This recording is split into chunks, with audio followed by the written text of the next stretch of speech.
On the island of Newfoundland, upon the southwest coast, lies the little town of Virgil, to whom I'll sing this toast. There are so many islands that lie just off her shore, and when the cold north wind blows, you can hear the billows roar. The people from the village make their living from the sea. They like their independence, it shows that they are free. Some fish in their small boats in the wind, the rain and sleet, while others make their living on the offshore trawler fleet. They've known their share of tragedies down through the years, and when the memories overcome, they show their grief with tears.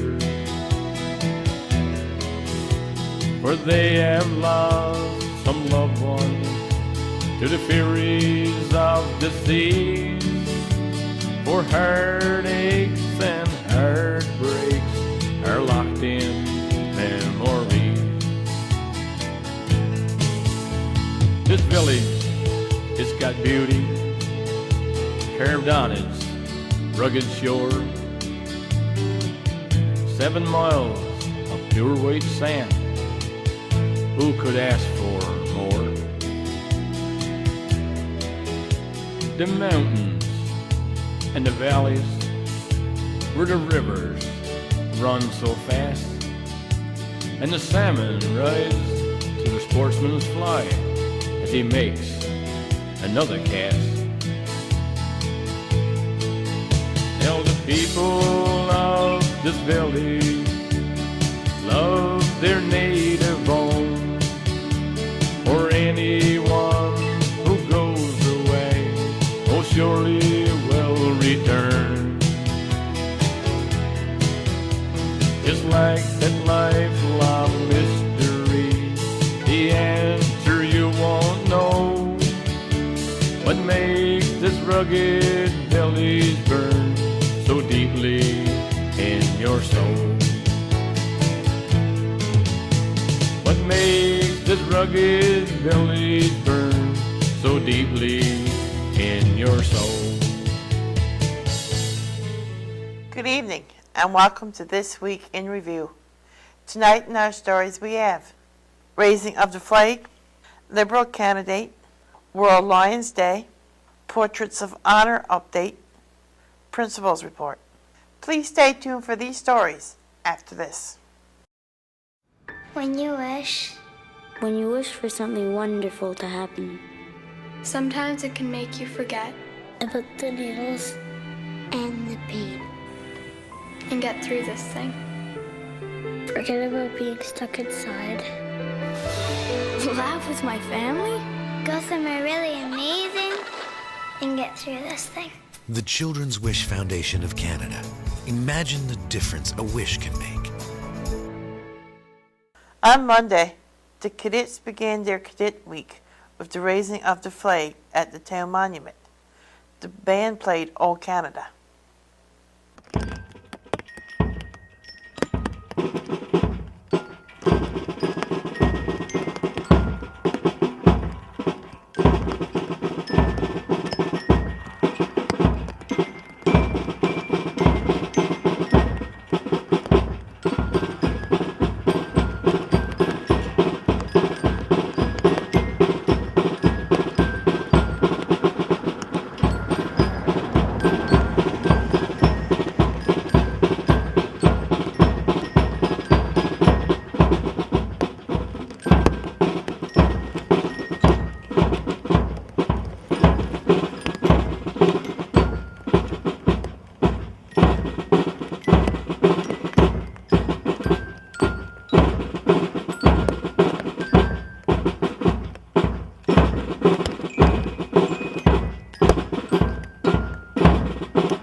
candidate Andrew Parsons came by the studio to have a talk on the air.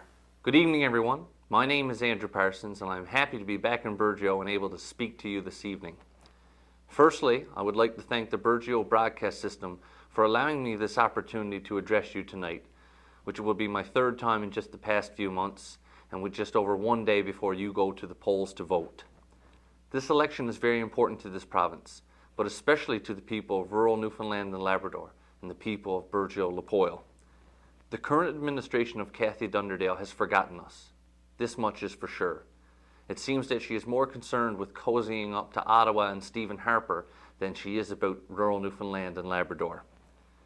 There are a number of issues that affect this province and affect this district, and I've enjoyed meeting with the people throughout town, going door to door and discussing issues with the people. One issue that I hear much about but have not seen much done with is the fishery, which was the backbone of this province for centuries. This area deserves more attention, and we are the only party that has discussed it during this election campaign. In Burgeo, we had to deal with, amongst other issues, the Burgeo Highway, cell service, and clean drinking water, which unfortunately is an issue in hundreds of communities throughout this province. We need a voice to be heard for this district, to make them aware that we are here and will not be silenced.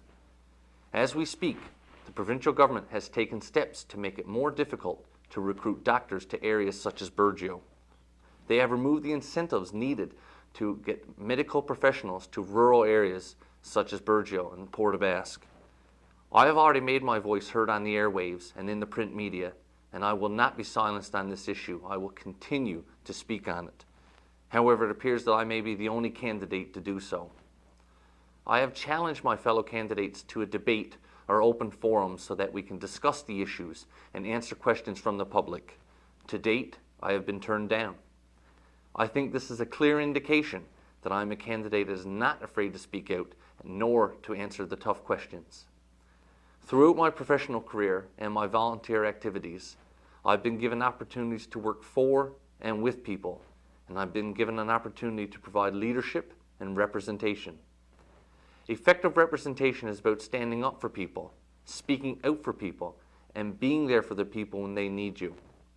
It is important that town councils, development associations, and other groups have their issues addressed, but it is equally important, if not more, that people's personal concerns are dealt with. When families have problems and they need someone to help them walk through the healthcare system or through the student aid system or just to cut through the government red tape, they need someone that is able to know the system and work through it and make it work to their benefit. We and our family members have all had difficult times when you need someone to help you access the government system, and that is where my experience, persistence, and compassion will help serve the people of Burgeo-Lapoil. No phone call will go unanswered, and no issue will remain silent. It is not good enough to just say you will listen to people's concerns. You have to be prepared to act on people's concerns. If elected, this will be a member that will not toe the party line to the detriment of its district. If elected, this member will not sit idly by and hope to be heard. In this election, we are not electing someone to sit on the government side or the opposition side. We are electing someone to sit on the side of the people of Burgeo-Lapoil. And I would say that it does not matter where you sit, but where you stand. Ladies and gentlemen, in closing, I would ask that you please consider supporting me on Tuesday, October the 11th. I would ask that you please vote Liberal and vote for Andrew Parsons. Thank you and good night. On Thursday, the Lions and Lionesses held their World Lions Day Senior Party. It began with a hot roast beef supper. Stan Coster was the MC for the evening. The oldest male was Cyril MacDonald, and the oldest female was Pearl Warren. Various guests got up and spoke. A door prize was drawn for and was won by Brenda Sheaves. A card game followed the supper.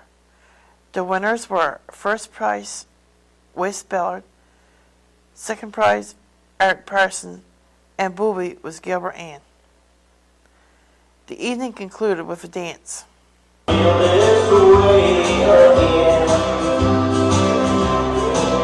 You said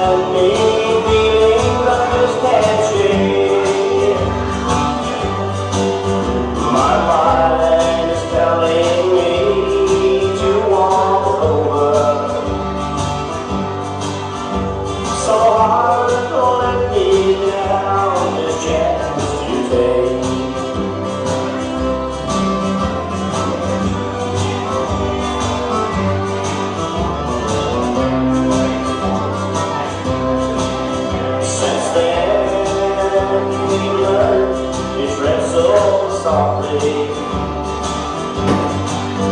For a moment our hearts beat some endless time. And even now I know I feel the feeling that you've already gone through this heart of mine. No, I never thought I'd feel this way again. Love now in my life, love lies another star.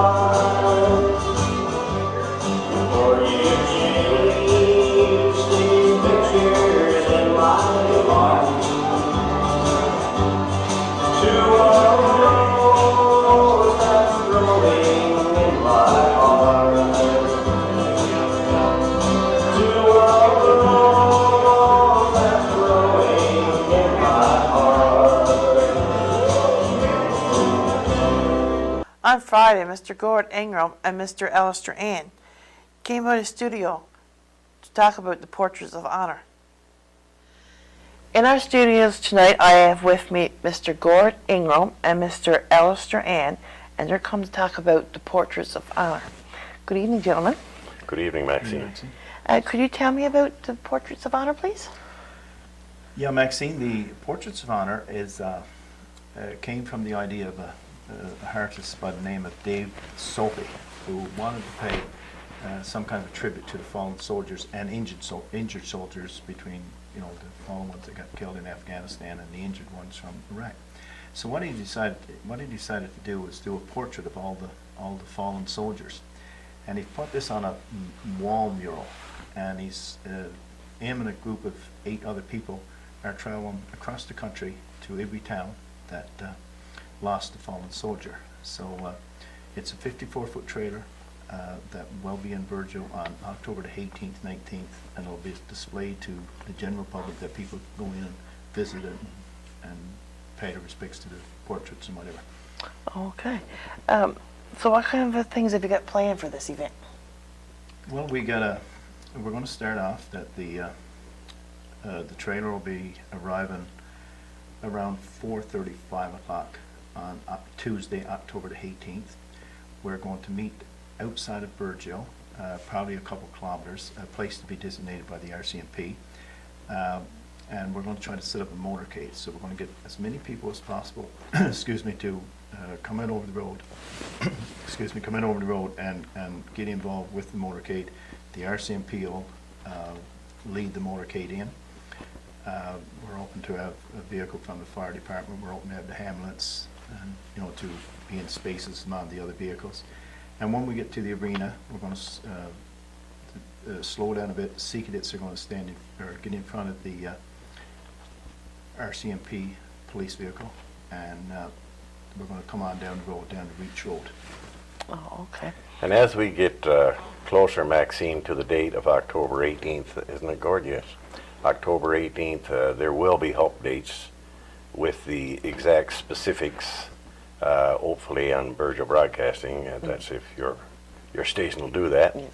And I believe, the thing is that the motorcade, we'd like for people to come out and well, really, I guess we could say make Virgil shine. There's other towns in Newfoundland that's going to also be hosting this Portraits of Honor trailer. So, people should really come out, and more details on the motorcade and the other things will be put on Virgil Broadcasting as the time gets closer. Okay, very good. And like Allister was saying, if we could get people that can't get in the motorcade, if we could get them to stand on the side of the road, coming down that way, like we're open, the Coast Guard will be blowing their horn and things like that, blowing the whistle on the ship there. So we're open to highlight it as much as possible.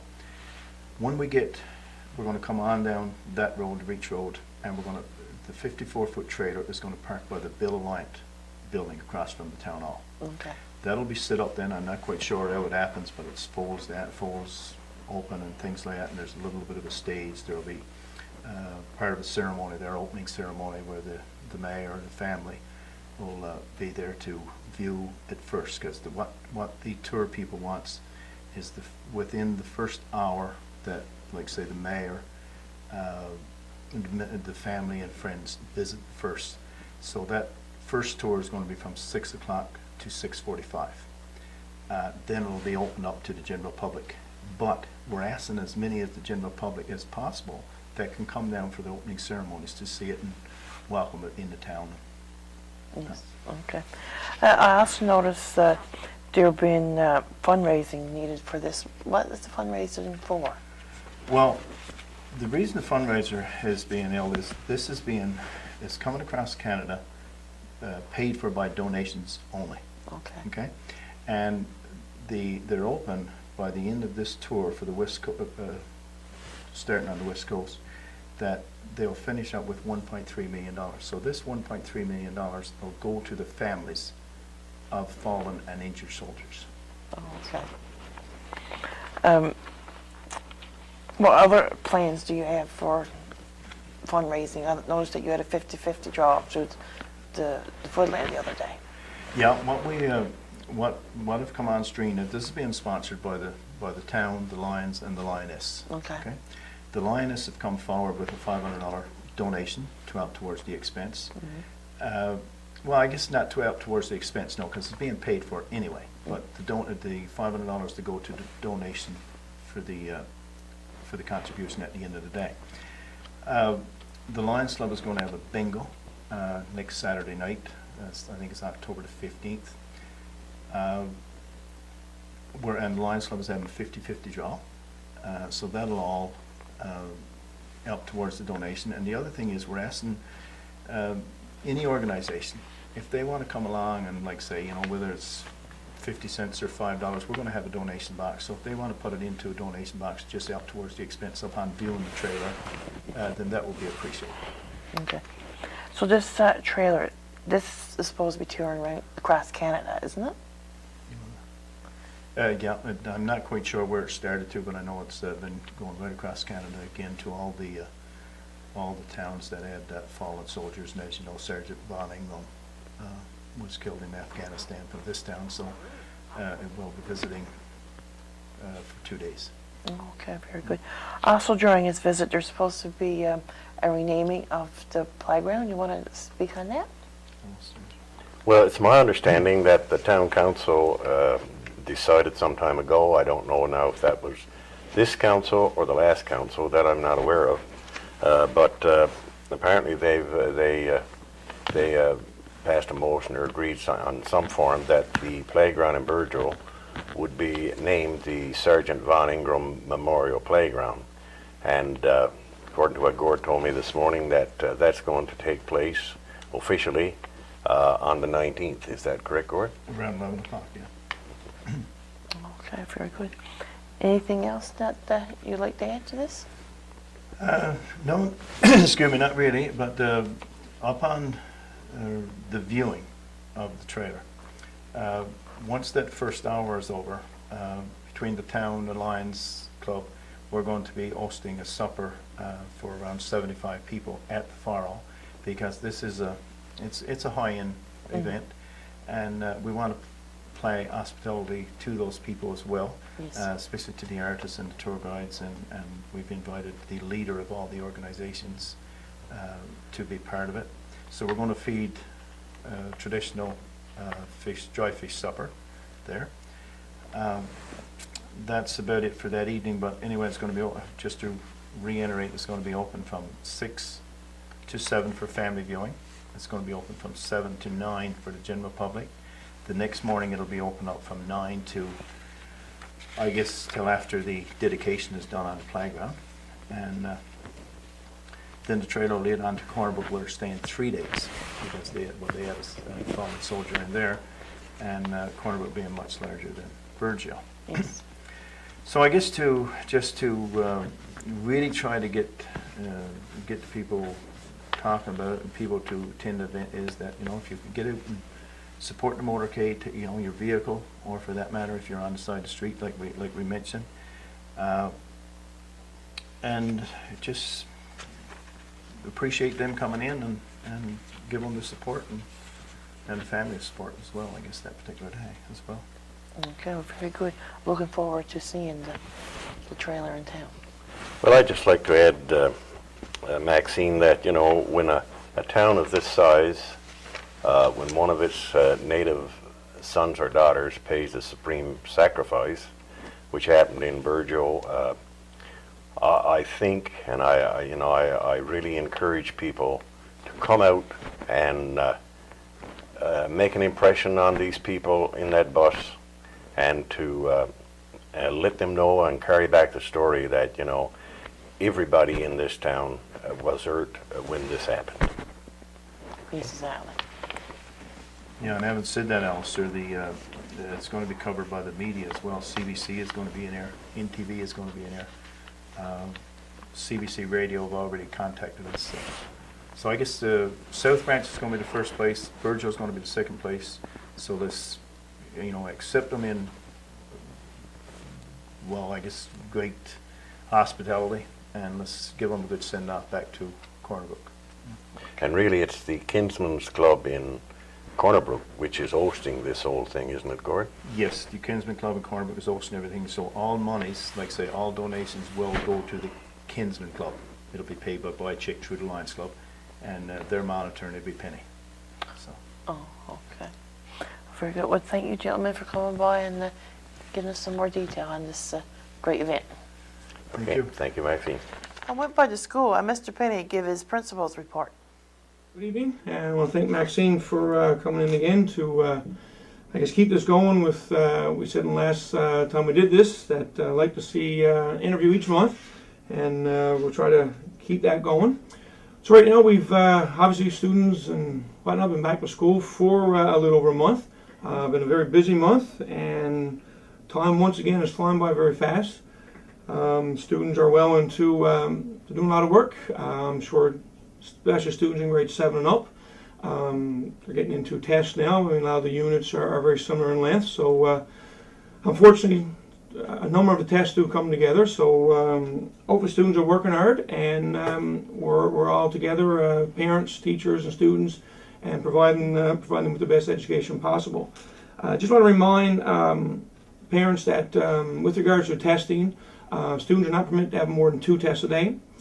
For elementary, they're not permitted to have any more than 2 tests a week, and that cannot be 2 tests to one day and cannot be in consecutive days. For example, if they got let's say grades 4, 5, and 6 got a math test on Tuesday, they cannot have a test before that on Monday or Wednesday, but they can have one on Thursday or Friday. And again, if for any reason that a mistake is made, because we do have a number of teachers teaching, or different teachers teaching students in 4, 5, and 6, it's sometimes can get 3 tests maybe set for that week. But if that happens, just kindly give your teachers a call and let them know that they're only permitted to have 2, and if there's any issues, give me a call. We have a number of things that we've done since our last meeting, last interview, sorry, and there's a number of things coming up in the month of October. Another very busy month for us. But first, I want to start off by letting you know about our school council. School council is a very important part of our school, and we have 10 members on our council, 3 new members this year, but I'll give the names for everybody. First, for our community representatives, are Paulette Ann, Maxine Dix. Our parent representatives, Florence Courtney, who's also the chair. We have Siobhan Dominy, as well as Terry Ricketts, who's new to our council. So I want to thank Terry for joining us. Our teacher representatives are Ruby Penny and Tina Etcher, and our 2 students who are also new to our council, Jeremy McDonald, who is the student council president, and Jade Cutler, who is the student council vice president, and along with myself. But I just want to let the community know that if there's any issues, you can contact either member of the council. It's not a forum where we, I guess, kind of talk about other people. If there's issues with other parents or with students or with teachers, there's not a forum for that. That can come to me directly, if it's tied in with the school, obviously. But if you're got a concern about things in general, you can certainly pass along the information to one of those members. They will bring it up in our meeting. with whoever brought it forward, your name had to be passed forward. Some people will write letters. If need be, you must sign it. Any letter written to us or basically goes to the school board, if it's not signed, will not be dealt with. So on that note, I want to wish the council good luck this year. You know, and our meetings are usually the first Monday of each month. That changed a little bit now in November and December because our FAST program is on to go on Mondays. You know, and the community is welcome to drop by and listen to what we have to say. Cannot take part into it, but can certainly, like I said, listen. And again, any concerns, just let one of those members know. Since our last interview, we've had our softball teams, the girls and the boys, have had their regional tournaments. Unfortunately, another one won their tournament, but I was told that they played really hard. They did a good job, and in my opinion, most importantly, showed excellent sportsmanship.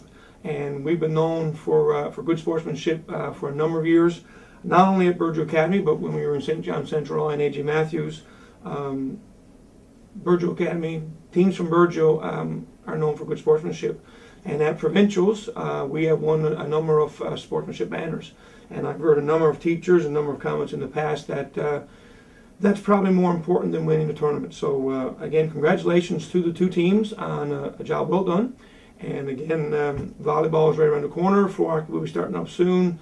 And cross country running is on the go right now. I'm not too sure of the date of their tournament, but again, I'm sure it's very soon. So wish all the students the best of luck in all the team sports. At our school council meeting this past Monday night, I provided a copy of the school report. It's kind of a school report card, I guess you call it, from last year. In that report, it talks about the things we've done, results from CRTs, public exams, board exams, all that stuff. The document is about 57, 58 pages, but any member of the community can certainly give us a call and we will do a copy for you. And like I said, I mean, the results of CRTs and whatnot is in there. Obviously, class results, how we compare with the district, how we compare with the province. I won't get into a discussion on those results right now, but if you're interested, like I said, give us a call. We will have a copy for you. Our FAST program is starting up on October 17th, and again, that's on Monday nights. Right now, we have 8 families that's involved. I've put the names forward, so I want to sincerely thank those families for doing so. I know through this forum, I've mentioned a number of times about our FAST program. Last year was our first time. It was a very successful year. Seems to be still some, I don't know, some negative feelings towards the program. I mean, this is not a program where you know, you have to be a single parent or there have to be some issues in the family. That's not the case at all.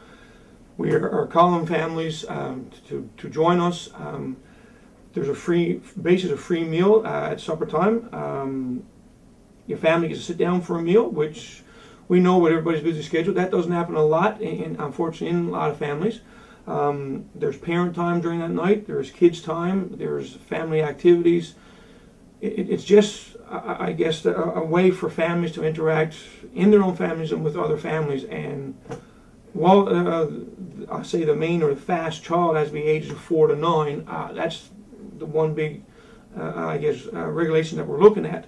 But in the future, hopefully we're doing this for many years to come. If you want no more information on it, give us a call and please get involved. Again, a very, very good program. I'm sure the people involved this year will enjoy it and they can kind of be ambassadors for our program and spread the word. This past Friday, we had our first recycling blitz.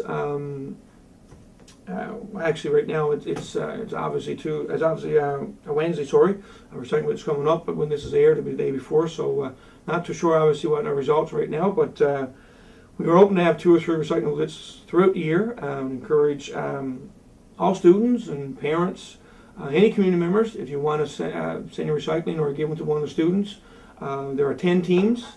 So the team that bring in the most, our prize is going to be awarded in future assemblies. So again, everyone get involved. It's obviously very important of cleaning up the environment in our community, and a lot of money goes towards our school from this the MMSB, which is a program that deals with recycling, will match basically dollar for dollar on what we raise.